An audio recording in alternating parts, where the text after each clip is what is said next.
All right. Well, it's 12:42. Technically, we got like another 20 minutes to this, and we had a little bit of a connection issue. So, um, Kyle signed off and came back on. That didn't fix it. So then I signed off. I ended the first piece that we just did at 42 minutes, and I'm starting a new one. And Kyle, he should be popping up any second. And hopefully this sound is up. I hear noise. There Kyle, we go. ah, that's so satisfying. I can actually hear you. You can hear me? Yeah, it's much better now. I don't know what happened. Well, I'm pretty much next to the router at this point, so if it was me, that shouldn't happen again. I don't know. I'm hoping that everybody joins back in. So far, Copper John is here. We'll shoot him. Just one person's coming. No, we got three people. Three.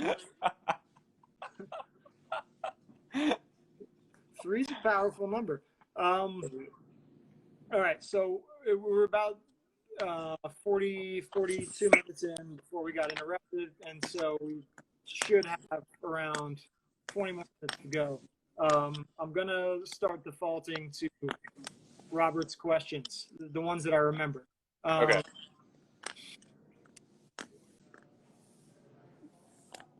What makes you what makes you happy? I don't know. I've been asking myself for 30 years. Still haven't figured it out. I don't know, man. I guess, like, my most excited part about building furniture is probably before I start building it. And my lowest point is when I finish building it and I look at it and I fucking hate it. Yeah.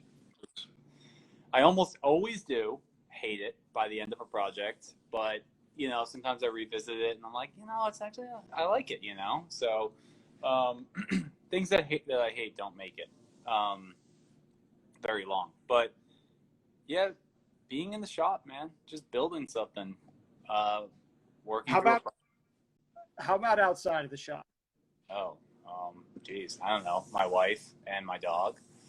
I don't know, chilling with my wife and my dog. Yeah, like, my life is big on wood, man.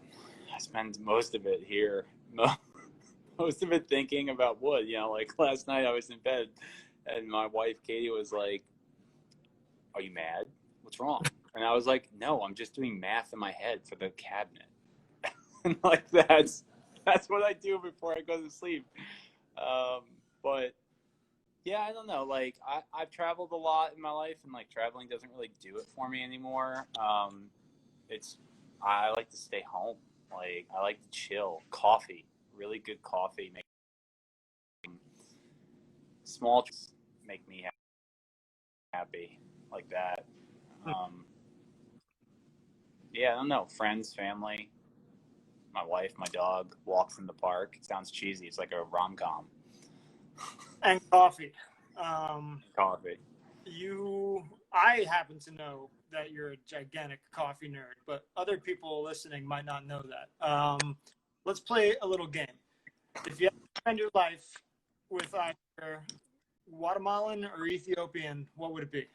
Ethiopian, hands down. Okay. Ethiopian or Kona from Hawaii? Ethiopian. Ethiopian or any other thing of your choosing? I don't know. Kenyan's pretty good too. Dude, African coffee is hard to beat, man. I'm not into the Central American coffees, but it depends on the roaster. There's a couple good roasters that I trust with the Central American coffee. Otherwise, like that bold, like burnt taste is just not for me, Have you had a real good Blue Mountain coffee from Jamaica? No, I don't think I've ever had the coffee from Jamaica, at least to my knowledge. I would suggest that you seek that out. Okay. Because in my experience, they do a very nice light roast. It's kind of similar to Ethiopian, but it's just got the cleanest, most pure coffee flavor ever. But whatever. I'm a tea drinker now. I'm no longer on the coffee. You're out, dude. I'm out. So maybe, I don't know. Maybe don't listen to me. Brewed coffee in a pot or espresso? Oh, drip. Always drip. Really? I, I think I can tell the quality of a coffee really well through the way it's brewed on a drip. But, I think people who are way bigger coffee nerds than me swear by espresso. So, I think that's like kind of the ultimate is espresso. And if you can tell all those different notes and stuff like that, the real competitive coffee people, like, it's espresso. To me, right. I like drip. I just like liquid, just sucking it down, Well, there's a follow-up question from Robert's list, but I'm going to get back to it in a second because we're on the topic of coffee, which leads directly to the topic of food. And one other thing I have to know about you is that you're a very discerning chef. Maybe not like a foodie, but I know that you, when it comes to cooking, you have a lot of very solid thoughts on how things should be done the right way. Favorite dish? Ooh, I'd say any kind of like beef chuck, like a pot roast or a short rib for sure. Anything low and slow, pulled pork, things like that. I love beef, man. It's gonna kill me one day. I swear I'm gonna have a heart attack from it. But I'm a carnivore, dude. Like, I love it. If what are the go-to things you need in your cabinet when you're getting ready to cook something like short ribs? Like tomato paste. I go through so many cans of tomato paste. It's crazy. Thyme. I always got thyme, like the herb. Potatoes, carrots, that kind of thing. Red wine. Always got to have some red wine on the counter, primarily for cook. I don't really drink red wine as much anymore because just like all the histamines in it, like, fuck with me. They give me like a allergy attack. But yeah, some basic staples like that. Onions. Always have onions. Can't live without onions in the house. I used to hate onions growing up, but now I like pretty much eat them raw. Uh-oh. There we go. You were frozen for a second. Did you hear me?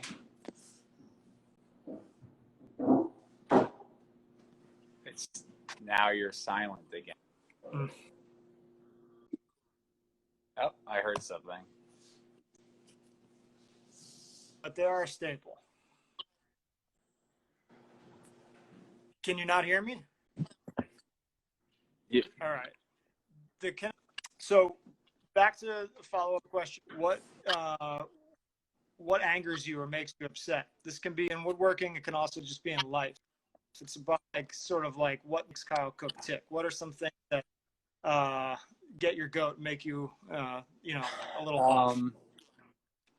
Everything, humans, social interaction, traffic, the way people drive here, the street Knickerbocker, especially in Brooklyn, New York. When my wife is chewing in my ear, it just like sends me into a fit of rage. I cannot stand the loud chewing. Or when someone eats off my plate, that really just throw the plate across the room. 0 to 60, man. You're not down for people just walking up and helping themselves. Oh, that looks good. And take a little bite. Well, no, but usually it's prefaced with, I'm not really hungry. Just, actually, can I have a bite? And then I'm like, what the fuck, man? Just make your own food. It's crazy. But growing up with like three boys or 2 brothers and the monsters that they are in my house, you like really, really had to fight to make sure you got what was yours in terms of food, because they'll just step in front of you and take everything. Yeah, that makes sense. So maybe that stems from that a little bit. But I mean, I don't know, dude. Yeah, I think a lot of things upset me. I think I need to tone it back. Be more chill. That can help. Yeah, I need to lay it back. I think the pandemic has kind of accelerated my attention and made my fuck you point very low, for sure. Mm. You know, there's not a day that goes by that I don't It's yell at a cyclist the or the something.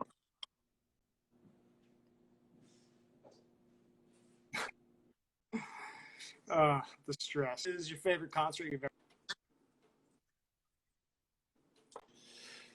Well, that's a really good question. I've actually been to a lot of weird concerts in my life, but I would have to say one of the most memorable ones was this one across the Narrows.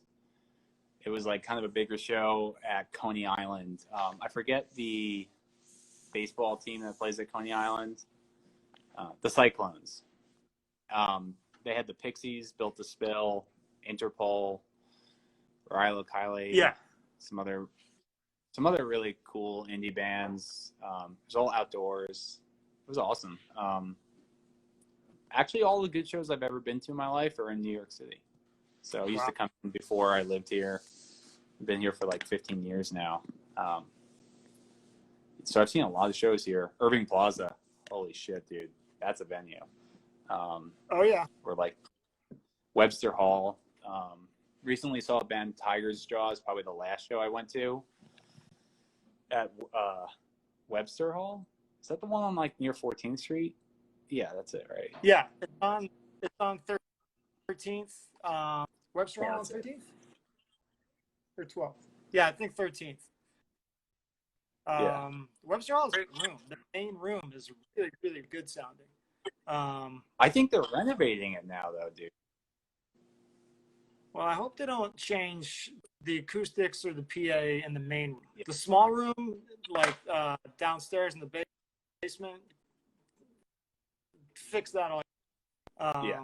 The main space in Webster Hall is one of my favorite places to see a band. Yeah. When was the last concert you went to? I think that was it. I'd say most of my concert days were in like high school, early college. I just got like, I don't know, over it. I don't know why. It's crowds of people. I just don't like crowds of people, to be totally honest. Even if we're all sharing an experience. I was real big into the ska in New Jersey when I was younger, so that was awesome. Also, I forgot the Stone Pony. Growing up in Jersey and going to the Stone Pony was like that's a rite of passage, for sure. Still could be. Yeah. But where are you steering towards for, like, say 10 years from now? Where do you want to see Kyle Cook Custom be? Like, I think 10 years.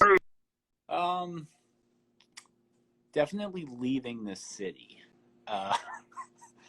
I need to get out of here. It is becoming soul crushing. No, just me and my wife want more of life. Like, you kind of can't obtain here unless you're mega rich. So, you know, like, I would like to have a driveway, huge perk. But mainly I want to have my own shop, a house that I built, maybe not myself, but, you know, in general, following a contractor, you know, designing it, that kind of a thing. But I want to live in the Northeast Kingdom, preferably Vermont. And I want to build furniture for the rest of my life. So that's 10 years, maybe have a kid. I have no idea. But, you know, just have to see how things go and when we can escape out of this place. So I feel like most of my life has been, here's a door, walk through it, and then there's another door. You know, it's just kind of been like following the opportunity. With Kyle Cook Customs, like, where do you want the business to be? Like, are you gonna have connectivity here?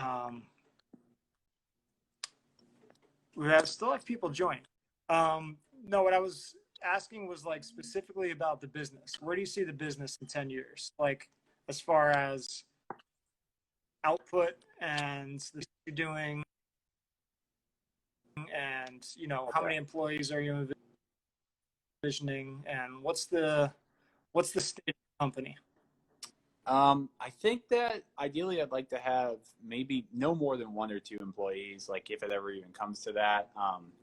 Having people around to help you move things is a huge, huge deal. I don't think I ever want to get to a point where I'm like Thomas Mosier, where he's like, it's still like this smaller kind of world of furniture, but it's made like in a larger setting. I want it to be like a smaller shop, independent. I would like it to be more in the sense where like I make a piece and people want a piece because it's made by me. That's my ultimate goal, is to have like some pieces that I could easily produce, maybe even sell as a line, and then do higher end custom work, that's really kind of unique. Okay, so you're angling towards having your name be associated with a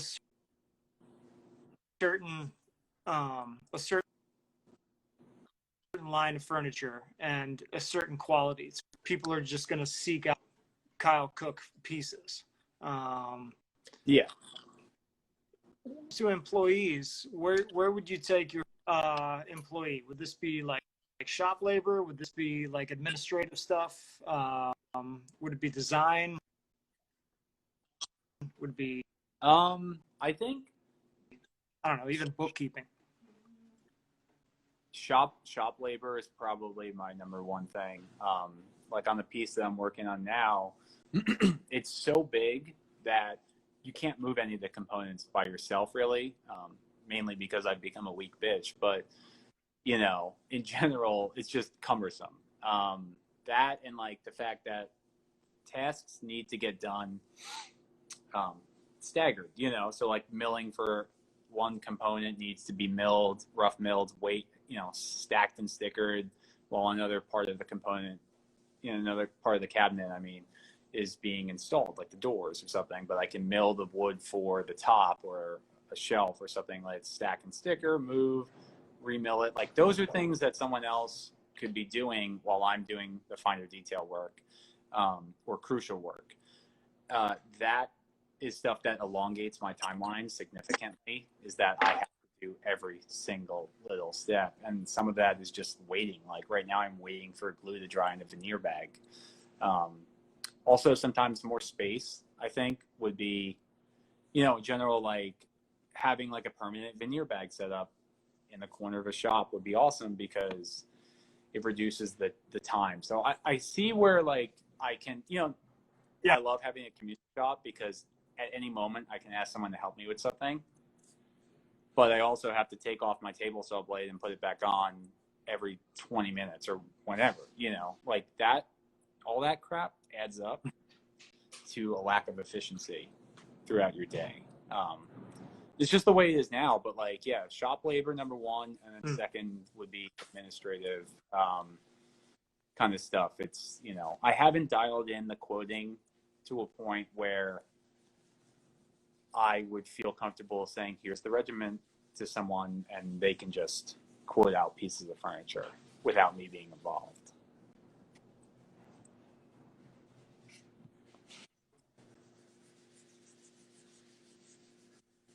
You froze a little bit. Did you say something?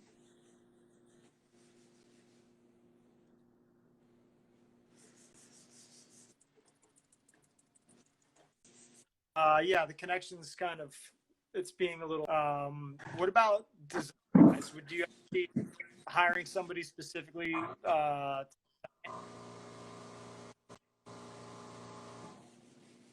Sorry, say that one again. Did you catch that? I said No. What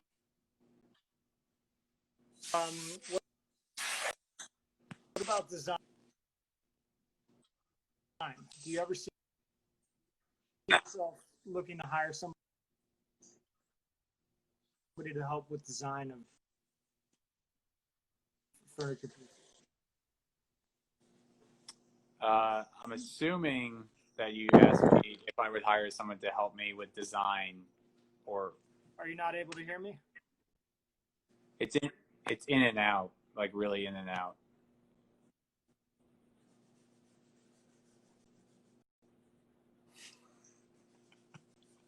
The still frame is pretty good.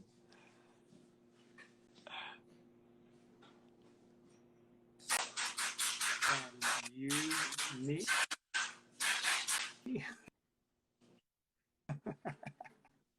Choppy, bro.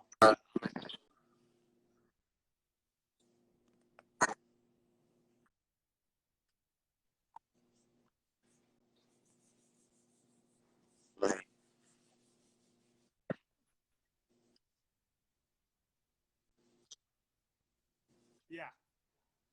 So, all right, let me just I can hear you see now. if we can get a better connection to happen. Uh, um, give me some final thoughts, and then we'll wrap it up. I'm saying it's up. I think I'm in a good place. I've been in the best place I have. I feel like that every day, kind of, even though I may have a momentary low or not. This year, I made the commitment to be more or less full-time furniture, and couldn't be happier. Not that I was truly unhappy before, but doing photography to float this business, I'm so lucky that I had such good friends and employers and stuff that allowed me to keep one foot in this door for so many years. And I am forever grateful to them and for what I learned from them, because that helps me in this business. And, hopefully it just grows and grows and grows from this point on. But yeah, I mean, I'm not going to give up on it or, stop working. Eat, breathe, sleep, we're working, so yeah, that's it.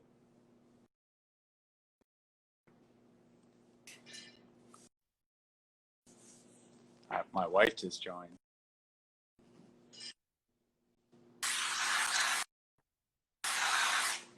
Did you hear that?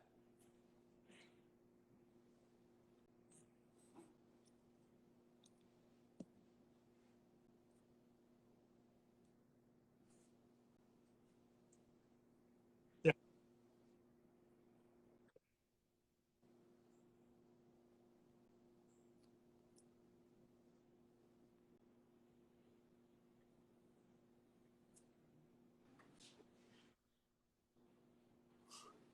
Every time you speak, it goes silent.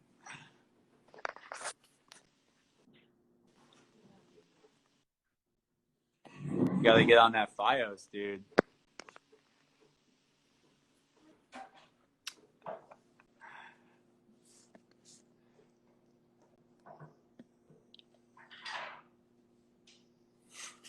I can't hear a word you're saying. Mm. I just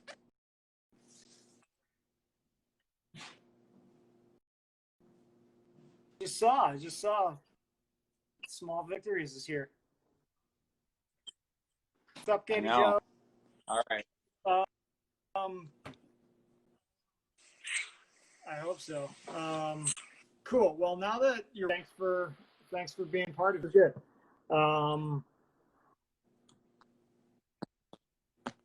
Bring it to me. Bye. Let me just